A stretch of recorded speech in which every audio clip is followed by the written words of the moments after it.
Hello guys, সবাই কেমন আছো? আশা করি সবাই ভালো আছো। আমি তোমাদের চাঁদপুরের বোন সোহাগর আজকের রেসিপি নিয়ে এসেছি শিম আর আলু ভাজি।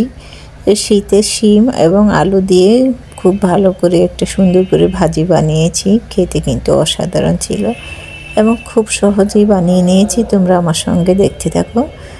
এই যে প্রথমেই আমি শিম নিয়েছি আর একটা আলু নিয়েছি। শিম আলুটাকে কেটে দিয়ে পরিষ্কার করে নেব, সাথে ধনেপাতা দিব। ধনেপাতাটাকেও নিয়েছি। শিম আলুটাকে কেটে ছোট ছোট করে নিয়েছি। পেঁয়াজ কুচি, কাঁচামরিচ কুচি, ধনেপাতা কুচি নিয়েছি। সম্পূর্ণ উপকরণ করে আমি রেডি করে নিয়েছি।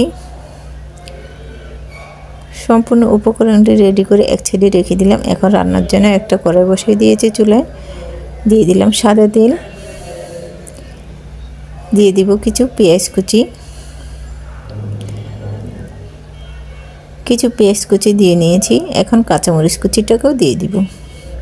পেঁয়াজের পরিমাণটা একটু বেশিই দিয়েছি, কারণ ভাজি বলে কথা, ভাজিতে একটু পেঁয়াজের পরিমাণটা বেশিই লাগে।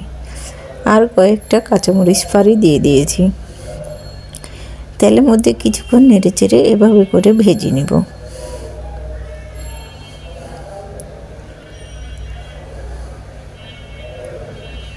খুব একটা লাল করব না, হালকা ভেজে নেব।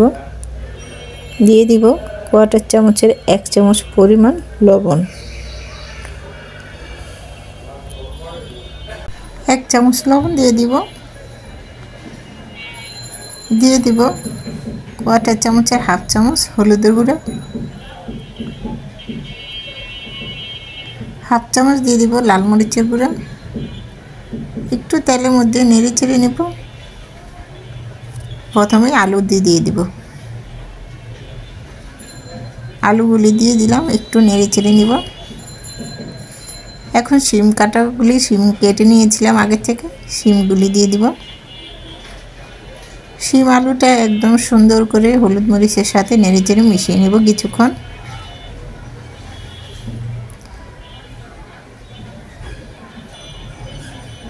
খুব সুন্দর করে আমি নেড়ে চেড়ে ভালো করে মিশিয়ে নিচ্ছি।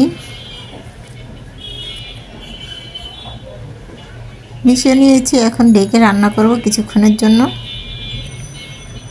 ঢাকনা দিয়ে ঢেকে দিলাম। 10 মিনিট রান্নার পরে ঢাকনাটা তুলে আলতো করে নেড়ে চেড়ে মিশিয়ে নিচ্ছি। 50% সিদ্ধ হয়ে গিয়েছে শিম আলুটা। আরও কিছুক্ষণ রান্না করতে হবে। আবারও কিছুক্ষণ ঢেকে রান্না করব। আরও 10 মিনিটের জন্য ঢেকে রান্না করেছিলাম। ঢাকনাটা তুলে এখন আলতো করে নেড়ে চেড়ে মিশিয়ে নেব। শিম আলুটা একদম পুরোপুরি সিদ্ধ হয়ে গিয়েছে। রান্নাটা প্রায় হয়ে আসছে। এখন আমি ধনেপাতা কুচি ছড়িয়ে দিব। ধনেপাতা কুচি ছড়িয়ে দিলে শিম আলু ভাজির মধ্যে, যে কোনো ভাজির মধ্যে খেতে কিন্তু অসাধারণ লাগে। আর শিমের মধ্যে ধনেপাতাটা দিলে তো অসাধারণ লাগবেই। বেশ পরিমাণে আমি ধনেপাতা কুচিটা ছড়িয়ে দিচ্ছি।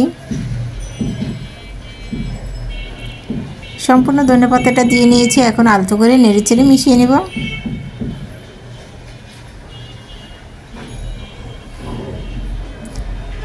শিমের সাথে ভালো করে নেড়ে চেড়ে মিশিয়ে নিচ্ছি কিছুক্ষণের জন্য। এভাবে করে কিছুক্ষণ নেড়ে চেড়ে আমি ভেজে নেব শিম ভাজিটাকে।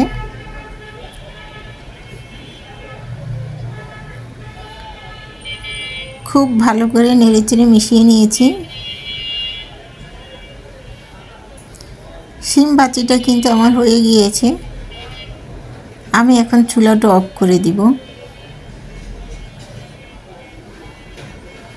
চুলাটা কিন্তু অফ করে দিয়েছি। শিম ভাজিটা এখন নামিয়ে নিব।